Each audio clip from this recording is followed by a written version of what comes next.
In this tutorial, I'm gonna show you how to fix Instagram request problems. So it's very easy actually to fix. All what you have to do is just watch this video until the very end. So all what you have to do, guys, is just open the settings on your phone, scroll down, go to the apps, and then go to the apps, and here scroll down.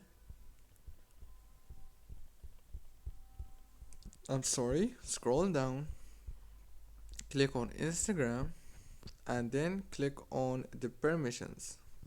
Make sure to enable all the permissions and then go back again, click on the data usage option, and make sure that all those options right here are enabled.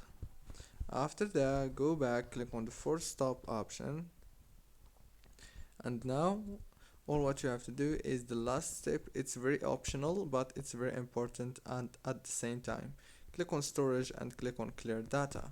That's it, guys. Don't forget to like, subscribe. Thank you for watching.